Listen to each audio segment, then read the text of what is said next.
Hey, English learners. Welcome back to the English Leap podcast, your go-to English podcast for learning English step by step in a fun and simple way. I'm Erin. And I'm Evan. Erin, how are you today? I'm doing great, thanks. A little busy, but I'm staying positive. This morning, I spilled coffee on my shirt, and instead of crying about it, I thought, well, at least now I have a reason to wear my favorite hoodie. That's good thinking. For me, it was coffee too. I was so excited to drink it that I forgot to put the mug under the machine. Suddenly, the coffee was everywhere, except in my cup. Oh no! Did you panic? For a second, yes. But then I thought, well, at least my kitchen smells like a cafe now. That's the spirit. See, learners, life gives us little accidents every day. The trick is whether you complain or laugh about it.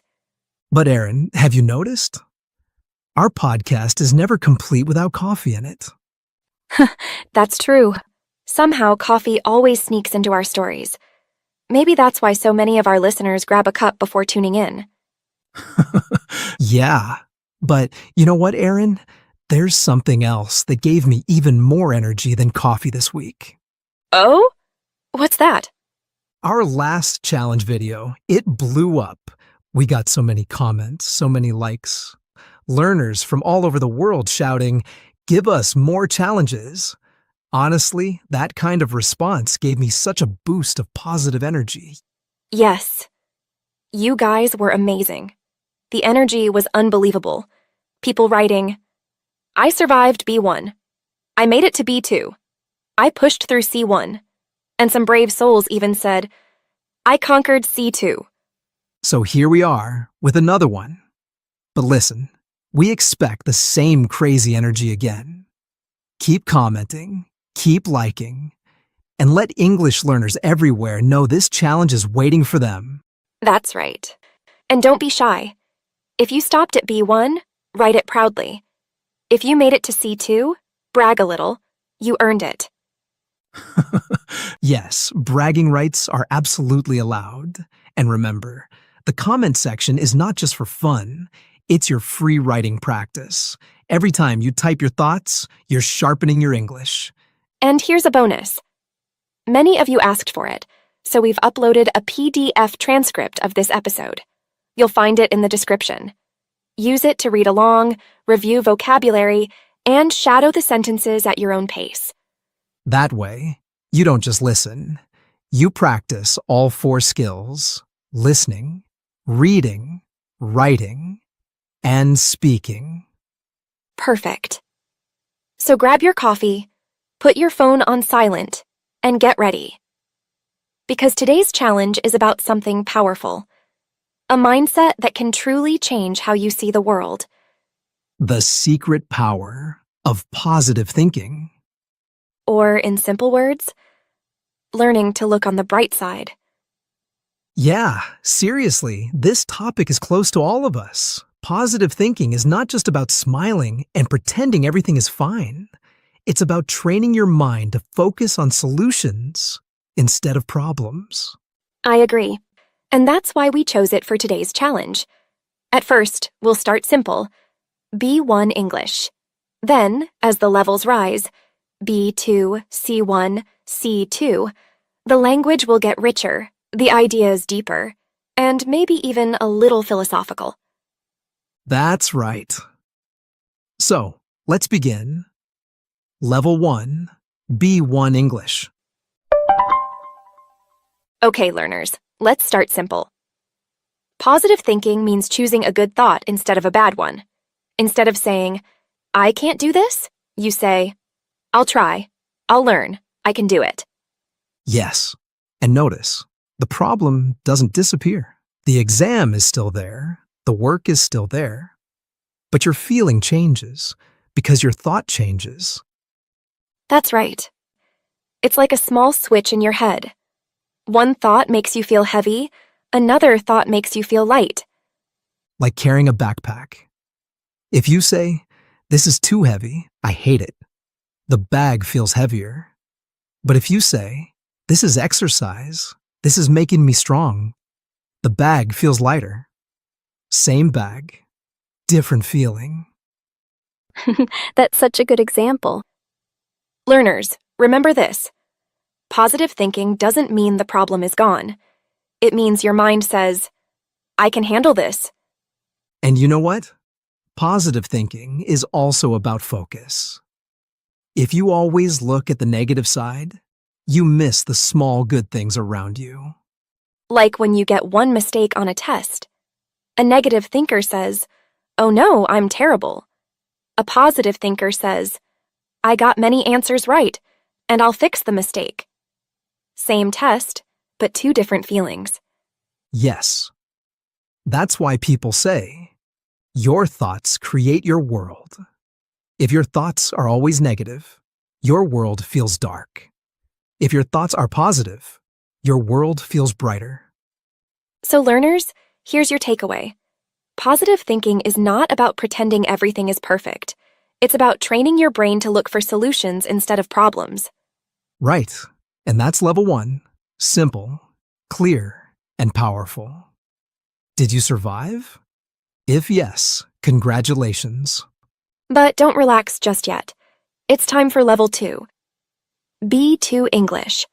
This level will get a little more serious. The sentences will be longer, the vocabulary richer, and the ideas deeper. That's right. We'll talk about how positive thinking connects to responsibility and daily habits. Are you ready? Let's go into level 2. So, here's the thing. A lot of people think positive thinking is just sitting back and imagining good things will happen. But here's the truth. If you don't take action, those positive thoughts can turn into empty promises. Exactly. Imagine this. You have an exam tomorrow. You sit there repeating, I will pass, I will pass, I will pass. That's nice for motivation. But if your books are still closed and you never studied, well, you'll soon have to face the music. True. Or think about fitness. You can say, I will be healthy, I will lose weight. But if your idea of exercise is only walking to the fridge, then, let's be real, the result won't change. Yes. So here's the point. Optimism should always walk hand in hand with action. Positive thinking gives you energy, but action turns that energy into results. And how do we make sure this optimism stays alive? By practicing it every day. Optimism isn't a one-time thing. It's like a muscle. The more you train it, the stronger it gets. Right. Small habits are the secret. For example, many successful people write down 3 good things that happened every evening. That's gratitude. Others start their morning by repeating a positive phrase like, I can handle whatever comes my way today. And those small practices change your brain. You begin to see problems differently. You miss a bus? Instead of panicking, you might say, okay, at least I have 10 minutes to breathe, or maybe listen to my favorite English podcast. Which, of course, is us. Always look on the bright side, right? Right. It's like they say, every cloud has a silver lining. Even in a tough situation, you can find a small benefit, if you choose to see it. That's such an important shift. And learners, remember this. Optimism is not a gift that some people have and others don't. It's a skill. It's a choice. And with practice, it becomes a habit. So the secret of level 2 is this. Don't just think positive. Live positive. Build habits. Train your brain. Combine optimism with action, and you'll see real change in your life. Nicely said, Aaron. Because if you only dream but never act, then optimism is just fantasy. But when you take responsibility and create daily habits, optimism becomes a powerful tool. So that's level 2. More detail, more depth, and more idioms. Did you survive? If yes, well done. But now, buckle up. We're moving to level 3, C1 English. This is where the sentences get longer, the vocabulary gets richer, and the ideas get a little heavier. Exactly. From here, it's not just about daily habits anymore. At level 3, we'll talk about setbacks, failures, and how positive thinking helps us rise again when life knocks us down. So, listeners, if you're ready, let's step into level 3, C1 English. At this level, we're leaving behind surface-level positivity. Now, it's about resilience, the ability to rise from setbacks, not with a smile painted on your face, but with strength carved into your character. That's so true. Life has a way of throwing curveballs. You study for months and still fail the exam. You pour your heart into a project, and it collapses overnight. You trust someone deeply, and they disappoint you. In those moments, negativity whispers, "Why bother? You're not good enough." But positive thinking rewrites the narrative. Failure is no longer final. It becomes formative. A setback is no longer a dead end. It's a detour, even a doorway. It's like the saying, "Fall 7 times, stand up 8. That's not just optimism. That's grit in action. And this is where perspective matters. An optimist doesn't deny the storm. They acknowledge the thunder, the rain, the darkness. But they also keep their eyes fixed on the horizon, knowing that storms pass. Negative thinking builds walls, but positive thinking builds bridges over the flood. I once read that resilient people don't just survive hardship. They metabolize it. They digest the pain, extract meaning, and convert it into fuel for growth. That's the kind of positivity that transforms tragedy into triumph. And psychology backs this up. Studies show that optimistic individuals don't avoid pain. They confront it, but they frame it differently. Where one person says, "This is punishment," another says, "This is preparation." That single shift in interpretation changes the entire trajectory of their life. Think about it. 2 people face the same crisis, yet one sinks and the other soars. The difference isn't luck, it's mindset. And mindset, listeners, is something you can train. So here's the challenge for you at level 3. Reflect on a setback in your life. How did you describe it at the time? Was it the end of the road? Or could it have been the start of something new? That's the power of positive thinking at this level. Not shallow cheerfulness, but profound resilience. If you've survived level 3, congratulations. You've navigated heavier vocabulary, layered idioms, and more complex ideas. But don't get too comfortable. Because level 4, C2 English, is next. And there, we go beyond resilience into philosophy itself. At this level, we're not just practicing English. We're exploring how positive thinking shapes our identity, our meaning, and even the way we define a life well lived. That's right. This is the final boss level of the challenge. Sentences will flow faster, the ideas will feel deeper, and the language will mirror the way native speakers think and reflect in real conversations. So, learners, if you've made it this far, take a moment to be proud. Very few survive all the way to level 4. Are you ready for the ultimate test? Then let's begin. Level 4, C2 English. At this stage, we must confront a paradox. Positive thinking, if reduced to mere cheerfulness, becomes superficial, a veneer of optimism that crumbles at the first sign of hardship. True positivity is not blind denial of pain. It is the art of transmuting adversity into meaning. Precisely. It's tempting to treat positivity as a decorative mask, but genuine optimism is closer to an inner discipline, a deliberate act of reframing. It asks, what significance can I assign to this difficulty? How might this struggle shape me into someone wiser, steadier, more resilient? There's a powerful idiom. You can't stop the waves, but you can learn to surf.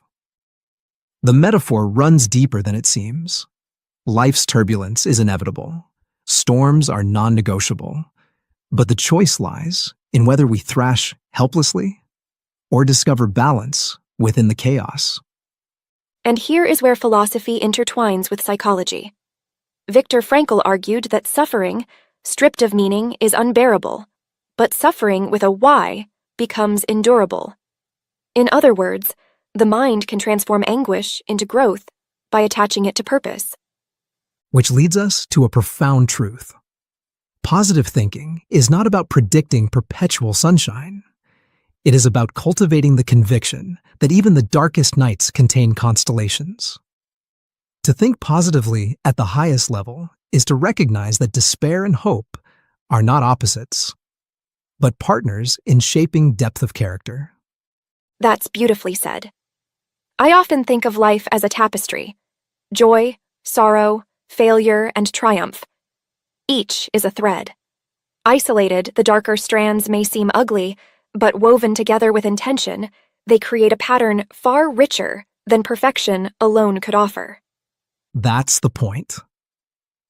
And here lies the challenge for our listeners. Are you content with glittering illusions, applause, possessions, fleeting comfort? Or are you weaving something enduring, a legacy, a narrative of resilience, a life defined by purpose rather than circumstance? That is the essence of C2 English: nuanced arguments, abstract metaphors, complex structures. If you've made it this far, you've not only stretched your language, you've stretched your thinking. Congratulations, learners. You've survived the final boss, and perhaps, like us, you've realized that the ultimate secret of positive thinking is not simply to believe in better days, but to build them, thread by thread, thought by thought. And if along the way you found some of the vocabulary difficult, don't worry. We've got you covered. Yes, we've prepared a complete PDF guide with all the key vocabulary, examples, and even practice questions. You'll find it in the description below. Grab it, read along, and use it to shadow the sentences at your own pace. That way, you're not just listening, you're actively learning. And don't forget to leave us a comment. Tell us which level you survived: B1, B2, C1, or even C2. Your comment isn't just feedback. It's your writing practice. Every time you share your thoughts, you're improving. So keep practicing, keep smiling, and keep building that positive mindset.